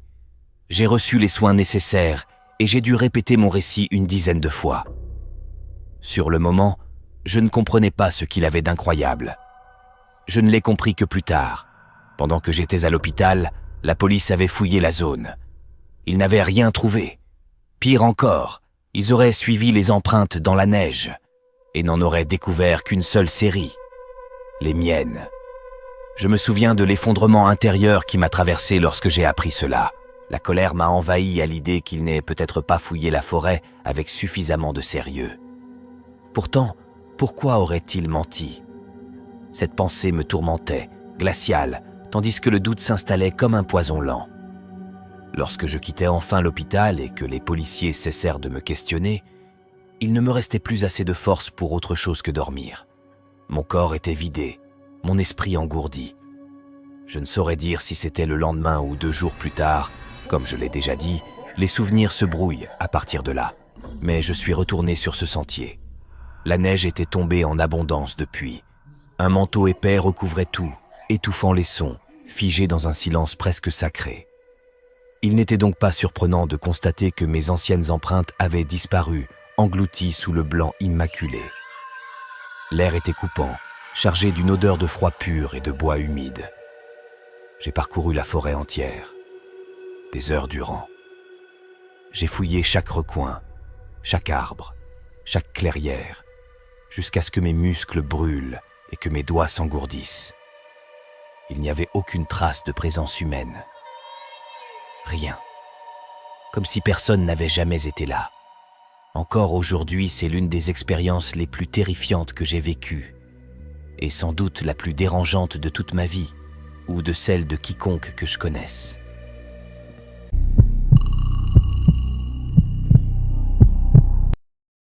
Cela s'est produit pendant les vacances d'hiver de ma 2e année à l'université.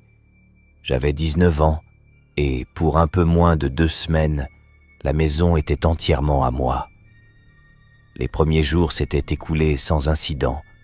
Puis, au cours de la 2e semaine, l'hiver a montré les dents. Une tempête de neige d'une violence presque irréelle s'est abattue sur la région. Les prévisions annonçaient le pire, et pour une fois, elles disaient vrai. Lorsque je me suis réveillé ce samedi-là, Près d'un pied de neige ensevelissait déjà le sol, et les flocons continuaient de tomber avec une obstination sourde. Les nuages semblaient se déchirer sous leur propre poids, et, avant la fin de l'après-midi, les routes étaient devenues impraticables, avalées par le blanc. Il faut préciser que mon quartier n'a rien d'un lotissement ordinaire. Les maisons y sont éloignées les unes des autres, séparées par de larges étendues boisées. En été, l'endroit a quelque chose de paisible. En hiver, il devient oppressant, presque coupé du monde.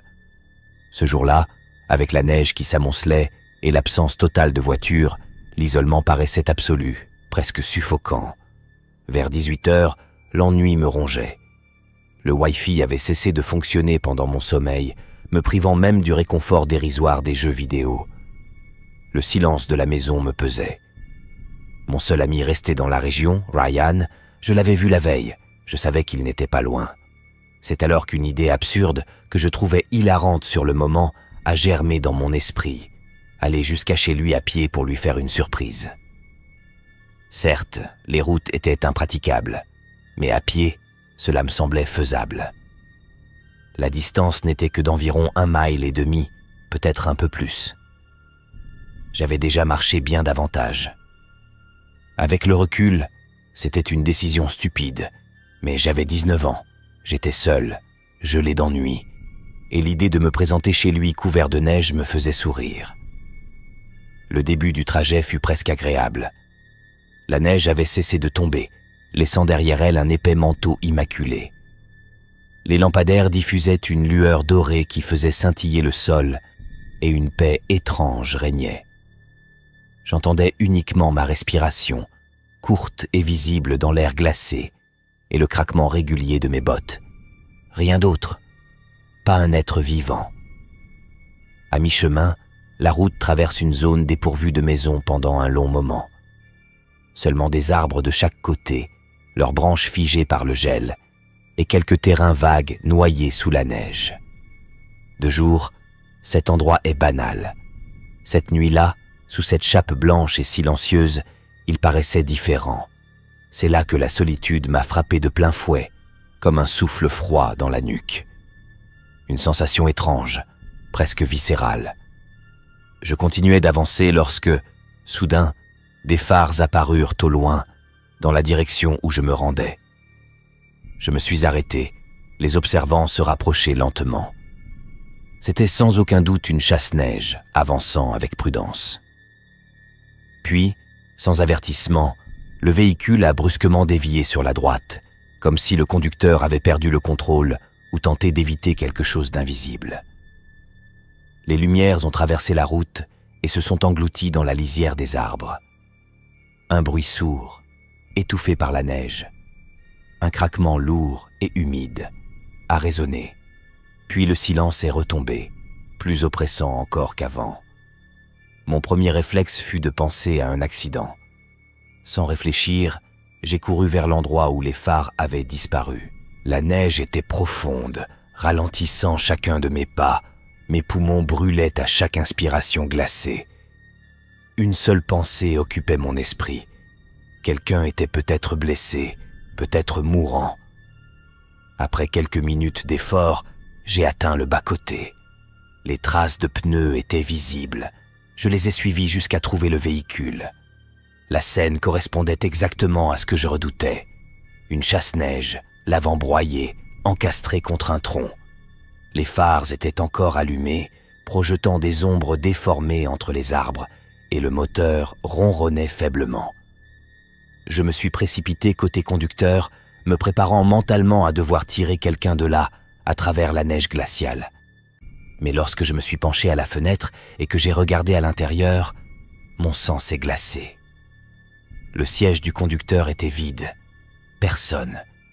Je suis resté figé un instant, incapable de comprendre ce que je voyais. Pensant que le conducteur avait pu être éjecté, j'ai commencé à regarder autour de moi, le cœur battant, tandis que l'air froid semblait se refermer sur moi. Le pare-brise n'était pourtant pas brisé, ce qui signifiait qu'il aurait dû y avoir quelqu'un à l'intérieur de la chasse-neige. J'ai inspecté le siège passager, vide lui aussi. Pris d'une irritation nerveuse, j'ai ouvert la portière du conducteur, imaginant qu'il avait pu s'affaisser sous le volant. Mais, là encore, il n'y avait personne. Il m'a fallu quelques secondes pour accepter l'évidence. Le véhicule était entièrement désert, absolument vide. Il n'existait aucun recoin où un être humain aurait pu se dissimuler. Je me souviens être resté immobile dans la neige, le souffle court, observant cette machine éventrée dont les phares projetaient encore leur lueur blafarde, tandis que le moteur grondait faiblement. Tout, dans cette scène, respirait l'erreur, le malaise profond. Aucune empreinte ne s'éloignait du camion. Celui qui le conduisait s'était volatilisé, comme effacé du monde. Ce que j'ai ressenti ensuite est difficile à mettre en mots. Une urgence brutale m'a envahi, un instinct primal me hurlant de partir.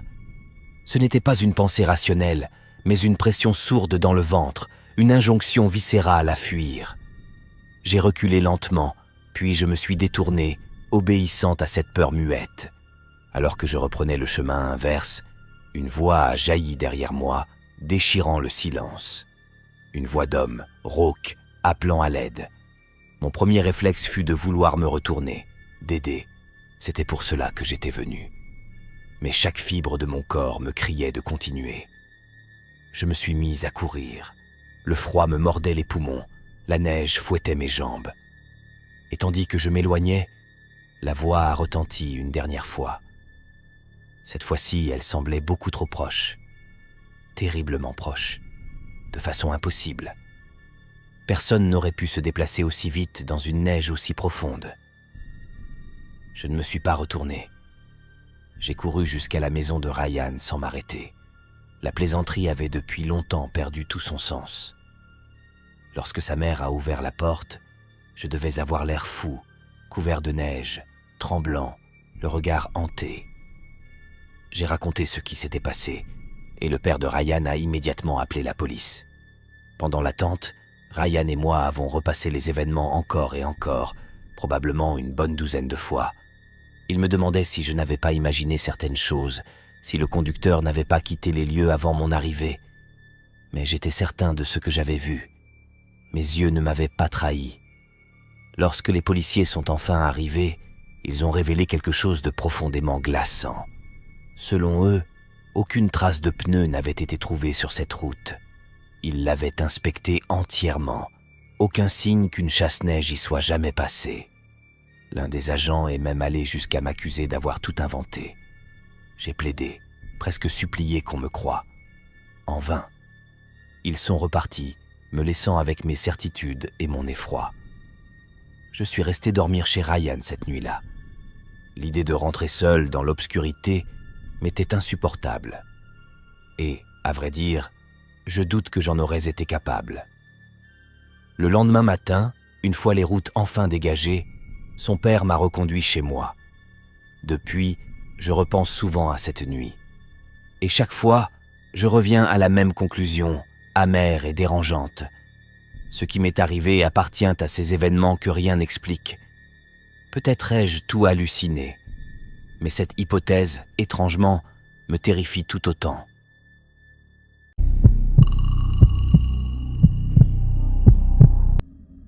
Je m'appelle Sébastien, mais tout le monde m'appelait Sébi.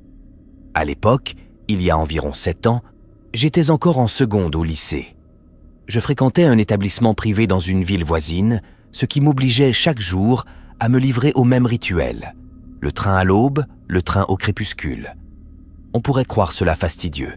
Pourtant, je m'y étais fait. La plupart de mes amis vivaient dans le même secteur, et nos trajets se transformaient en parenthèses vivantes, peuplées de rires étouffés et de conversations banales, comme si le mouvement des rails nous avait appris trop tôt à aller de l'avant.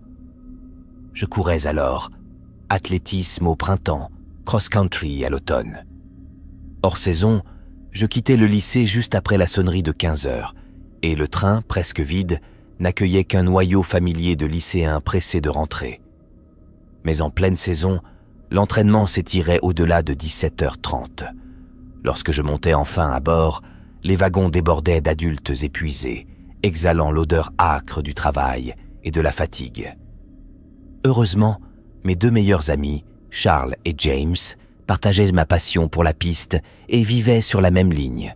Leur présence fendait la solitude de ces retours tardifs. Un soir, après l'entraînement, la tempête a éclaté exactement au moment où le train quittait la gare. L'hiver était à son zénith. La nuit s'était déjà refermée, bien qu'il ne fût pas encore 18 heures. En l'espace de 5 minutes à peine, le monde est passé du calme absolu à un blizzard furieux. Les flocons martelaient les vitres avec un sifflement sinistre et l'air semblait grincer de froid. C'est pendant le trajet que nous avons appris que notre convoi serait le dernier à circuler sur cette ligne. Les prévisions annonçaient une tempête gigantesque et plus aucun train ne serait autorisé à quitter la gare après nous. La neige redoublait, étouffant les sons, avalant les repères. Très vite, une question nous a saisis. Arriverions-nous seulement à nos stations respectives? Et même si c'était le cas, il était évident que nos parents ne pourraient jamais venir nous chercher. Les routes devaient déjà être impraticables. Marcher serait notre seule issue. Pour James et Charles, ce n'était qu'un désagrément mineur. Ils habitaient presque côte à côte, dans un quartier dense et animé, à 2 pas de leur station. Pour moi, en revanche, le trajet prenait une autre dimension. Ma gare était isolée. Je devais traverser une autoroute puis m'enfoncer sur plus d'1 mile dans un couloir boisé avant d'atteindre la maison. J'ai appelé mes parents depuis le train. Leur réponse fut brève, résignée. Mon père m'a simplement dit de faire avec, de bien me couvrir et de rester prudent. Lorsque James et Charles sont descendus, nous nous sommes salués d'un geste rapide, comme si nous refusions d'admettre ce qui m'attendait. Le reste du trajet s'est déroulé dans un silence épais. Les passagers disparaissaient un à un, et lorsque le train s'est arrêté à ma station, j'étais seul. Les portes se sont ouvertes dans un souffle glacé. Le quai était désert, livré au blizzard. La neige, illuminée par les lampes, renvoyait une lueur pâle et irréelle, belle et profondément inquiétante. J'ai respiré, l'air piquait les poumons, sentais le métal gelé et la terre enfouie. Un instant, je suis resté immobile, hypnotisé par ce spectacle que je n'avais jamais vu. Là où régnait d'ordinaire le vacarme des voitures et les pas pressés, il n'y avait plus que le vent et le hurlement feutré de la neige. Puis j'ai commencé à marcher. Retarder l'inévitable n'aurait servi à rien. Traverser l'autoroute me semblait devoir être l'épreuve la plus dangereuse. Pourtant, pas une seule voiture ne fendait la nuit, pas même un chasse-neige. Je me suis arrêté, saisi d'un étrange émerveillement. Cette absence totale de vie était magnifique d'une façon dérangeante, presque sacrée. Je me suis dit que je ne connaîtrais sans doute jamais plus un silence pareil. Après l'autoroute venaient les bois. Suivre la route aurait été plus sûr, mais le vent y hurlait sans retenue et le détour aurait rallongé le trajet. J'ai donc choisi le raccourci, celui qui s'enfonçait entre les arbres. Le froid s'y faisait plus mordant, les odeurs de neige et de résine plus lourdes, et chaque pas résonnait comme une promesse sombre au cœur de la forêt. Je suis resté figé, à l'observer, guettant le moindre de ses gestes, comme si comprendre son intention pouvait encore me sauver.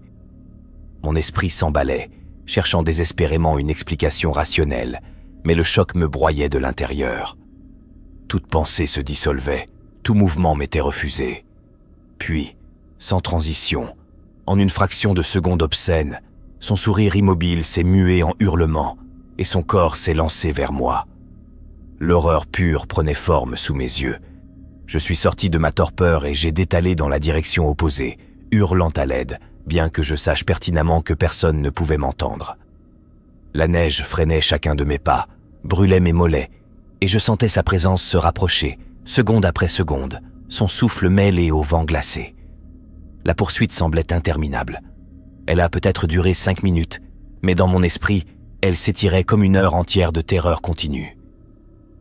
Quand j'ai enfin jailli hors des bois pour atteindre la route, je me suis retourné. Il avait disparu, et cette absence n'a fait qu'aggraver mon malaise. Mon estomac s'est noué, une nausée violente m'a submergé. En marchant vers la maison, je ne cessais de penser à mes empreintes, ces marques nettes et solitaires dans la neige vierge. S'il avait voulu me suivre jusqu'à chez moi, rien n'aurait été plus simple. Lorsque j'ai franchi la porte, mes parents ont d'abord été soulagés. Ce soulagement s'est brisé dès que j'ai raconté ce qui s'était passé dans les bois. Mon père a voulu sortir immédiatement pour retrouver l'homme, mais ma mère l'en a empêché.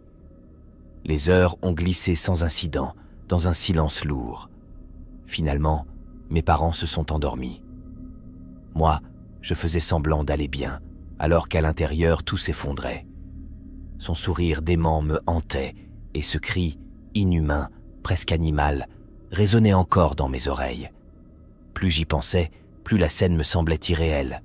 Il portait des manches courtes. Comment avait-il pu survivre dans un froid pareil? Cette question me rendait fou. J'ai tenté de chasser ces pensées et de sombrer dans le sommeil. En vain.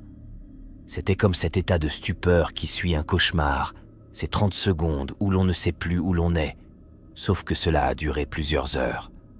Voilà ce qui me consumait. Puis un bruit sec a claqué contre ma fenêtre, une branche secouée par le vent. Mon cœur a bondi et je me suis levé d'un coup. Je me suis approché pour dégager l'obstacle. J'ai tiré le rideau et je me suis effondré au sol en hurlant. C'était lui. À quelques centimètres de la vitre, je le voyais enfin distinctement. Sa peau avait pris une teinte violacée, comme celle d'un mourant transi. Il était chauve, une barbe grise et clairsemée, maculant son visage figé. Son regard était vide, affamé. Mon père a surgi dans la chambre et a juste eu le temps d'apercevoir l'homme avant que celui-ci ne s'enfuit. Il a voulu se précipiter dehors, mais ma mère l'a retenu et l'a convaincu d'appeler la police. Ce qu'il a fait. À cause de la neige, les agents ont mis une éternité à arriver. Lorsqu'enfin ils étaient là, l'homme avait disparu depuis longtemps. Cela n'importait pas à mon père. Les empreintes étaient évidentes, parfaitement traçables dans la neige.